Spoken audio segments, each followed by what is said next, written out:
Bismillahirrahmanirrahim. Assalamualaikum warahmatullahi wabarakatuh. Waalaikumsalam. Selamat sore, salam sejahtera bagi kita semua.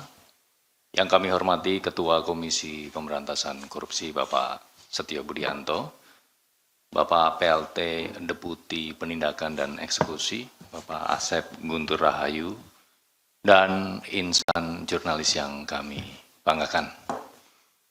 Pada kesempatan kali ini kami akan menyampaikan update penyidikan perkara dugaan tindak pidana korupsi terkait dengan pemerasan pengurusan TKA, tenaga kerja asing di lingkungan Kementerian Ketenagakerjaan.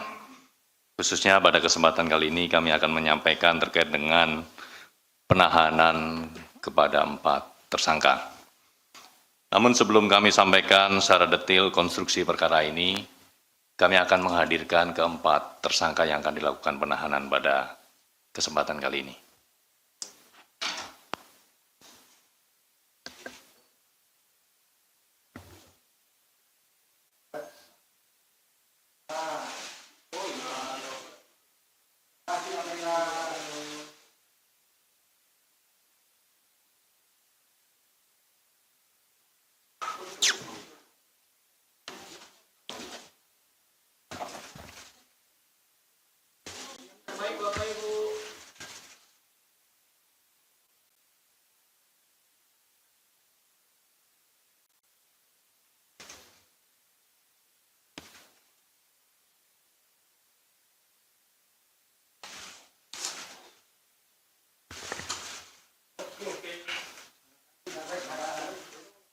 Cukup teman-teman?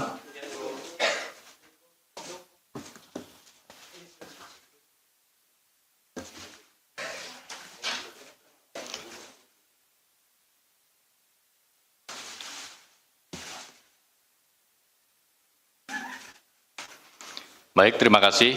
Selanjutnya kami persilahkan kepada Bapak Setio untuk menyampaikan terkait dengan konstruksi perkara dugaan tindak pidana korupsi terkait dengan pengurusan TKA di Kementerian Ketenagakerjaan.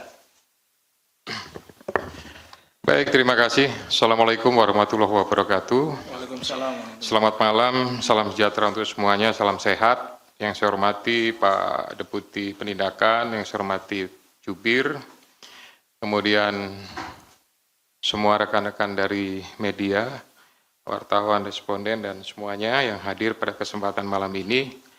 Saya akan menyampaikan tentang beberapa pointer ya, terkait penanganan perkara atau lebih spesifiknya kegiatan upaya paksa berupa penahanan yaitu terhadap para tersangka dugaan tindak pidana korupsi, pemerasan, dan penerimaan gratifikasi terkait pengurusan rencana penggunaan tenaga kerja asing atau yang sering disebut atau disingkat dengan RPTKA di Kementerian Ketenagakerjaan.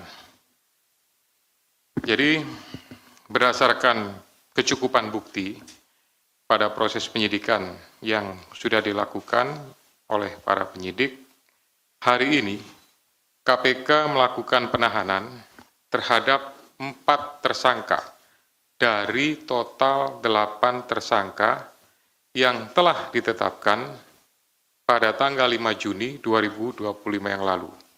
Ya, adapun para tersangkanya yang pertama adalah inisial SH, yang bersangkutan adalah Direktur Jenderal Pembinaan Penempatan Tenaga Kerja dan Perluasan Kesempatan Kerja Binapenta dan PKK Kementerian Ketenagakerjaan tahun 2020 sampai dengan tahun 2023. Yang kedua, HY, yang bersangkutan adalah Direktur Pengendalian Penggunaan Tenaga Kerja Asing atau PPTKA tahun 2019 sampai dengan tahun 2024.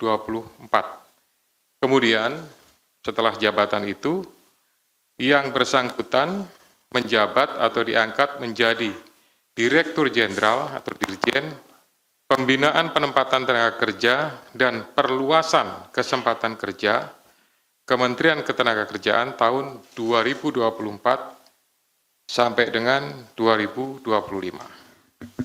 Yang ketiga, WP, selaku Direktur Pengendalian Penggunaan Tenaga Kerja Asing, Kementerian Ketenagakerjaan tahun 2017 sampai dengan tahun 2019.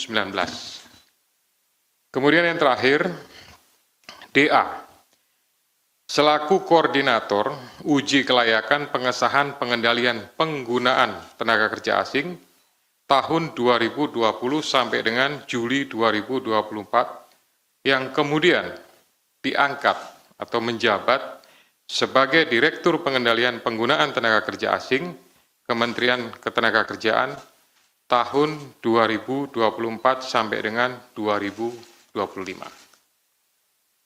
KPK melakukan penahanan kepada 4 tersangka untuk 20 hari ke depan, terhitung sejak tanggal 17 sampai dengan tanggal 5 Agustus 2025, dan penahanan akan dilakukan di Rutan Cabang Gedung KPK Merah Putih. Sementara untuk 4 tersangka lainnya, hari ini belum dilakukan penahanan. Kemudian konstruksi perkaranya saya sebutkan sebagai berikut, ya.